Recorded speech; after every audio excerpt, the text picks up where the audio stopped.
আমি আজকে বানাবো রুই মাছের কালিয়া। 3 পিস এখানে রুই মাছ ম্যারিনেট করে রেখে দিয়েছি। লঙ্কা গুঁড়ো, হলুদ গুঁড়ো, লবণ এবং সর্ষের তেল দিয়ে মোটামুটি আধ ঘন্টার মতো এটা ম্যারিনেট করে রেখে দিয়েছি। এখানে নিয়েছি আদা পেস্ট, ওখানে নিয়েছি পেঁয়াজের পেস্ট, ওখানে নিয়েছি রসুন কুচানো, এটা লবণ, আর যেহেতু আমার কাছে টমেটো নেই তাই আমি নিয়ে নিয়েছি টমেটো সস। টোটাল এইসব ইনগ্রেডিয়েন্টস রয়েছে। তাহলে বেশি কথা না বলে আমি আজকে আমার রান্না শুরু করে দিই। রুই মাছের কালিয়া। ফ্রাইং প্যান গরম হয়ে গেছে, আমি রান্নাটা করবো সাদা তেলে, তাই আমি এতে পরিমাণ মতো আমি সাদা তেল দিয়ে দিলাম। যতক্ষণ পর্যন্ত সাদা তেল না গরম হচ্ছে ততক্ষণ পর্যন্ত অপেক্ষা করব, নাহলে কিন্তু মাছ ভেঙে যাওয়ার সম্ভাবনা থাকে। আর এছাড়া আরেকটা টিপস আছে, তেলের মধ্যে আমি যদি নুন কিংবা হলুদ দিয়ে আমি যদি রান্নাটা স্টার্ট করি, মাছ ভাজাটা স্টার্ট করি, তাহলে দেখা যাবে মাছটা কিন্তু ভেঙে যাবে না। সেই জন্য আমি একটু নুন কিংবা হলুদ দিয়ে দেবো। তেল যেহেতু গরম হয়ে গেছে তাই আমি এতে অল্প পরিমাণে নুন দিয়ে দিলাম, জাস্ট যাতে না মাছগুলো ভেঙে যায় তার জন্য। এবারে আমি আস্তে আস্তে করে এক একটা মাছ ছেড়ে দেবো, এই পিটোপিট করে লাল করে সুন্দরভাবে ভেজে নেবো, যাতে মাছটা খুব সুন্দর হয় এবং কাঁচা গন্ধ না থাকে। ভাজা হলে যত সুন্দর ভাজা হবে তত সুন্দর মাছের টেস্ট ভালো হয় তার জন্য। আর যতক্ষণ বেশি ম্যারিনেট করে রাখা হয় তাহলে তার কিন্তু টেস্ট আরও ভালো হয়। এক হাতে ভিডিও করছি আর এক হাতে রান্না করছি। মাছগুলো ফ্রাইং প্যানে দিয়ে দিয়েছি। এক পিস যতক্ষণ পর্যন্ত না হবে আরেক পিস ততক্ষণ পর্যন্ত উল্টাবো না, কেননা এতে ভেঙে যাবার চান্স অনেক বেশি থাকে। আর এক পিঠ ভালোভাবে হয়ে গেলে আরও অন্য পিঠগুলোর পরে যদি ভাজি তাহলে কিন্তু ওখানে ভেঙে যাবার চান্স একদমই থাকে না বলা চলে। ভাজা হয়েছে এক পিঠ সুন্দরভাবে, তারপরে আমি আরেক পিঠ আমি উল্টে দেবো।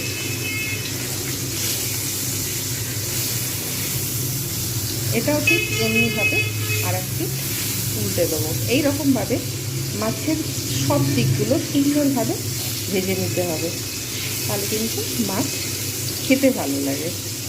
যেহেতু রুই মাছের কালিয়া, রুই মাছ এমনিতেই সুস্বাদু হয়, মাছের কোয়ালিটি ভালো হলে খুব সুন্দর খেতে লাগে। আরও অন্য পিঠ ভাজা হয়ে গেছে, তখন আবার আরেক পিঠটা সুন্দরভাবে উল্টে দেবো। প্রত্যেকটা মাছে যাতে সব কটা দিক সুন্দরভাবে ভাজা হয়।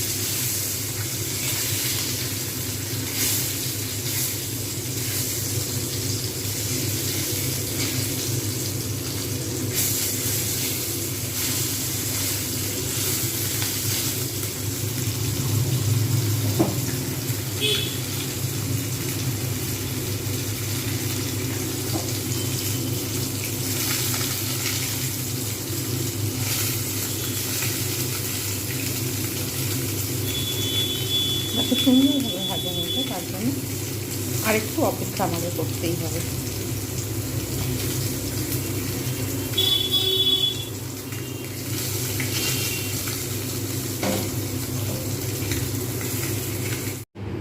মাছ সুন্দরভাবে ভাজা হয়ে গেছে।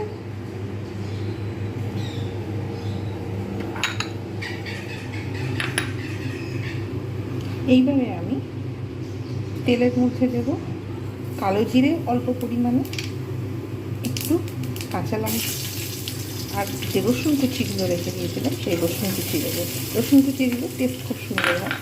এবার আমি একটু নাড়তে থাকবো, নেড়ে সুন্দর একটু হালকা স্মেল আসবে, তখন আমি পেঁয়াজ যে বেটে রেখেছিলাম মিক্সিতে সেইটা কিন্তু আমি দেবো।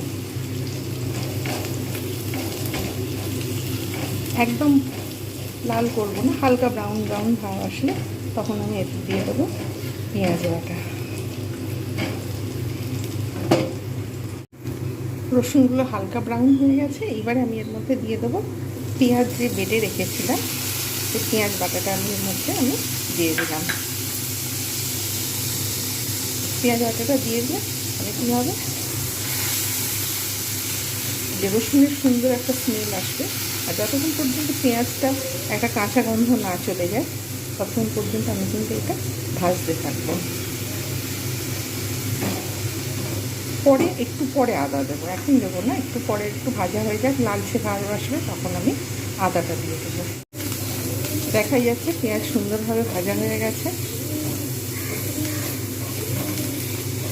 এরপরে আবার বেশি ভাজলে পুড়ে যাওয়ার সম্ভাবনা থাকবে, যার জন্য আমি এইবারে এর মধ্যে একটু তেল ছাড়তে শুরু করেছে।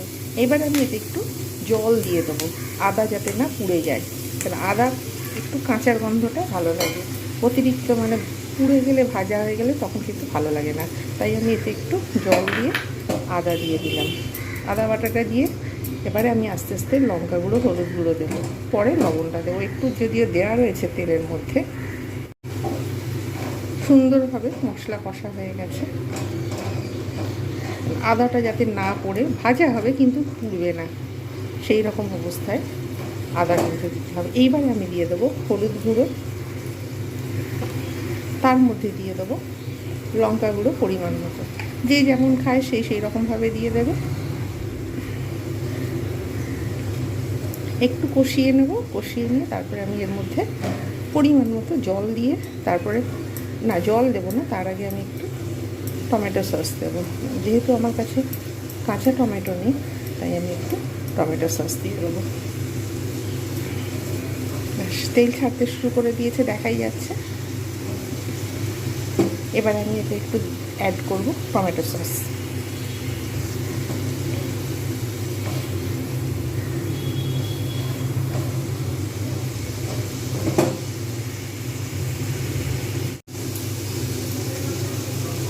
বেশি দেবো না, অল্প পরিমাণে দেবো।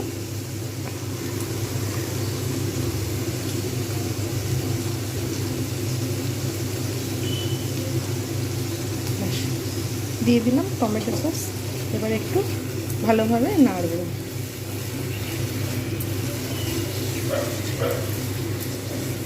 সুন্দর একটা যখন স্মেল আসবে, তখন আমি এর মধ্যে এবারে জল ঢেলে দেবো। জল ঢেলে দিয়ে একটুখানি যেই ফুটে যাবে, আমি সঙ্গে সঙ্গে এর মধ্যে মাছগুলো দিয়ে দেবো, তারপর ঢাকা দিয়ে দেবো। টমেটো সস এবং মশলাগুলো খুব সুন্দরভাবে মিক্স হয়ে গেছে। আমি এবারে এর মধ্যে কী করবো, একটু জল ঢেলে দেবো, পরিমাণ মতোই দিতে হবে। মশলা সুন্দরভাবে না কষা হলে, যতক্ষণ পর্যন্ত তেল না ছাড়ছে ততক্ষণ পর্যন্ত কিন্তু মশলাগুলো ভালোভাবে ভেজে যেতে হয়, নাহলে কিন্তু খাবারের টেস্ট আসে না। সে সব ক্ষেত্রেই, মাছ কিংবা নিরামিষ যে কোনো ক্ষেত্রেই। যেহেতু মশলার তেল ছেড়ে দিয়েছে, আর বেশি ভাজবো না, পুড়ে যাওয়ার সম্ভাবনা থাকবে। তাই আমি অল্প পরিমাণে আমি এতে জল দিয়ে দেবো, বেশি না। বেশি জল দিলে আবার টেস্ট নষ্ট হয়ে যাওয়ার সম্ভাবনা থাকবে। জাস্ট একটু ফুটে যাবে, এবারে চেক করে দেখব লবণটা ঠিক আছে কি না। যদি লবণ কম একটু থাকে তাহলে আমি ওতে একটু লবণ অ্যাড করে দেবো, আর যদি ঠিক থাকে তাহলে দেবো না। এর মধ্যে আমি এবারে মাছগুলো আমি দিয়ে দেবো। একটু ফুটে উঠলে মাছটা দিয়ে, ব্যাস ফুটে উঠেছে। এইবারে আমি এর মধ্যে মাছ আমি কিন্তু অ্যাড করে দেবো। মাছ যেহেতু অ্যাড করে দিলাম, এবার আমি এটাকে ঢাকা দিয়ে রেখে দেবো মোটামুটি 5 মিনিটের মতো। তারপরে আমি ফিরে এসে দেখাচ্ছি কীরকম অবস্থায় রয়েছে। একটু ঢাকা দিয়ে একটু ফুটুক, মাছের মধ্যে গন্ধটাও চলে যাবে, মশলাগুলো আর কাঁচা ভাবটা চলে যাবে, সুন্দর আরও স্মেলটা আসবে।